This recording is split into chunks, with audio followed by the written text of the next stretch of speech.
transition to an AFC East matchup in New York at MetLife Stadium Thursday night. It's the 1-1 New England Patriots traveling to New York to take on the 1-1 New York Jets. The Jets are favored by 6.5 points. It's an 8:15 p.m. kickoff. The over-under for this game is 37.5. Let's start off with the New England Patriots. As the Patriots, they lost in week 2 to the Seattle Seahawks in overtime, 23-20 for the game. Jacoby Brissett, 15 of 27. He threw for 149 passing yards, 1 touchdown. Hunter Henry had a great performance, 8 receptions, 109 receiving yards for the Patriots. And so in these first 2 weeks, I have to admit, I've been very impressed with the Patriots. I said coming into the season that the Patriots were the worst team in the NFL, and I was wrong. That title belongs to the Carolina Panthers. The New England Patriots, even though they lost against the Seattle Seahawks, they were impressive. They were impressive in that game. They had 19 first downs, 185 rushing yards, 310 total yards for the game, 3 sacks on Geno Smith. They also dominated time of possession, 35-29 over Seattle. So I have to give some credit to first-year head coach Gerard Mayo and Jacoby Brissett for managing the game. I have to give some credit to the Patriots. I thought they were going to be one of those teams that you laugh at throughout the season, and the Patriots are a respectable football team. They're a respectable football team. So they beat the Bengals in week 1 at Paycor, and then they had a very, very impressive week 2 performance against the Seattle Seahawks, a game in which went to overtime. It took the Seahawks overtime to finally beat the Patriots. So the Patriots are a much better football team than I originally thought. Not saying they're going to be a playoff team. They're not going to make the playoffs in the AFC, but they are not a pushover. They're not a pushover. They are a respectable football team. So they've played well in their first 2 games of the season. Now, let's talk about the New York Jets. The Jets beat the Tennessee Titans 24-17 in Tennessee Sunday afternoon. Aaron Rodgers, he went 18 of 30. He threw for 176 passing yards, 2 touchdowns. Garrett Wilson, 4 receptions, 57 receiving yards for the Jets. And for the game, the Jets had 101 rushing yards, 265 total yards of offense. And for me, as I watch this Jets-Titans game, I think the Jets are starting to get into a rhythm offensively. And one of the keys for the Jets offensively is Breece Hall and Braylon Allen. That's their 2 running backs. And I think Braylon Allen is the youngest player in the NFL. So their dynamic rushing attack with Breece Hall and Braylon Allen, to me, is going to help this Jets football team, because you don't need Aaron Rodgers to drop back to pass 35 or more times to win football games. You can run the football with Breece Hall and Braylon Allen as well. And as an offense, you already got Garrett Wilson, okay? You also have Mike Williams, who's very, very underrated. I think he's a solid number 2 receiver in this offense. And at tight end, you got Tyler Conklin as well. So I like the Jets' skill position players with Breece Hall and Braylon Allen in the backfield. Got Aaron Rodgers at quarterback, obviously. And at receiver, you got Garrett Wilson. You got Mike Williams. You got Alan Lazard. I like their receiving core. But the problem for the Jets is going to be, can their offensive line hold up? They gave up 2 sacks against the Titans in their week 2 game. And that's going to be the key for the Jets. That offensive line has to be better. They have to protect Aaron Rodgers. And that's the one thing that I have noticed in these first 2 games. Aaron Rodgers can still fling that football. Aaron Rodgers can throw the football at an elite level. He no longer has his mobility that he once had, but he still can throw the football at an elite level, and he's one of the more accurate throwers of the football in NFL history and still in the NFL today.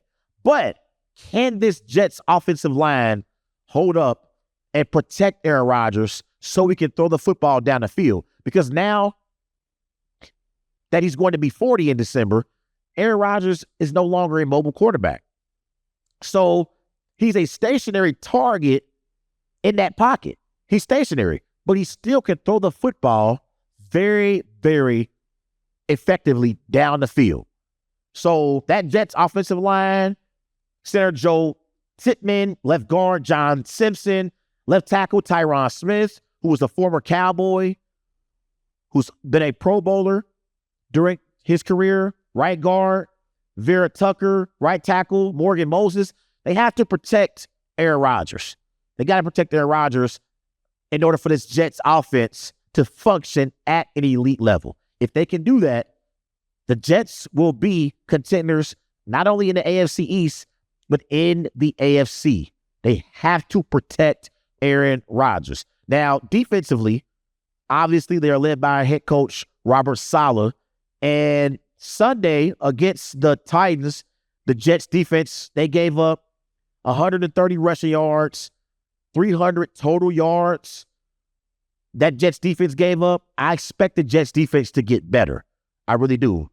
Will Levis, he didn't even have 200 yards passing, but between Tony Pollard and Tyjae Spears, the Titans were able to get 130 rushing yards. So that Jets defense, they got to be able to stop the run. You got to be able to stop the run. And we know that defensively, they have a top defense in the NFL, and they got big-time names. Obviously, you got Sauce Gardner. You got Quentin Williams up front. You got Javon Kinlaw as well. Michael Clemens as your pass rushers and linebacker. You still got C.J. Mosley. You still got Jamie Sherwood. Okay, you still got Quincy Williams. This Jets defense, they have top-tier names, but they have to perform on the field. And they have to do a better job again at being able to stop the run, because the 49ers, they had a field day against this Jets defense in week 1. And the Titans, with Will Levis, they had 300 total yards of offense. So I expect the Jets defensively to get better as the season goes along. Now you're going up against the Patriots. And the Patriots, their formula, how they want to win games, they want to play ball control. They don't want to throw the football all over the yard. They want to have Jacoby Brissett not make mistakes, and they want to run the football with Ramondre Stevenson. That's their game plan. They don't want Brissett to throw the football 35 times or more to win games. They want to run the football. So it's going to be important for the Jets to stop the Patriots' rushing attack. They have to contain Ramondre Stevenson. To me, that would be my number one focal point as the Jets defense heading into this matchup. You got to stop Ramondre Stevenson. Force Jacoby Brissett to beat you. And if you force his hand, we've seen Brissett make mistakes in the past, and that's your recipe for success if you are head coach Robert Saleh and this Jets defense. So offensively, I think they need to run the football with Breece Hall and Braylon Allen. I like that 1-2 punch at the running back position, and that's going to open up things in the passing game, because when you have to bring 8-9 in a box, then you get those one-on-ones with Garrett Wilson and Mike Williams, and Aaron Rodgers is going to get them the football in this Jets offense. So offensively, run the football with Breece Hall and Braylon Allen, and defensively, contain Ramondre Stevenson. That's the key for the Jets in this matchup against the Patriots. If you're the Patriots, you want to be able to win at the line of scrimmage and Ramondre Stevenson perform at an elite level and allow Jacoby Brissett to manage the game. You don't want Jacoby Brissett to have to throw the ball over 30 times. So it's going to be important for the Patriots to keep this game close. That way you can continue to run the football with Stevenson. If the Patriots are losing to the Jets and they're down 10, 14, 17 points, you have to abandon the running game at that point, and it's all going to be on Jacoby Brissett.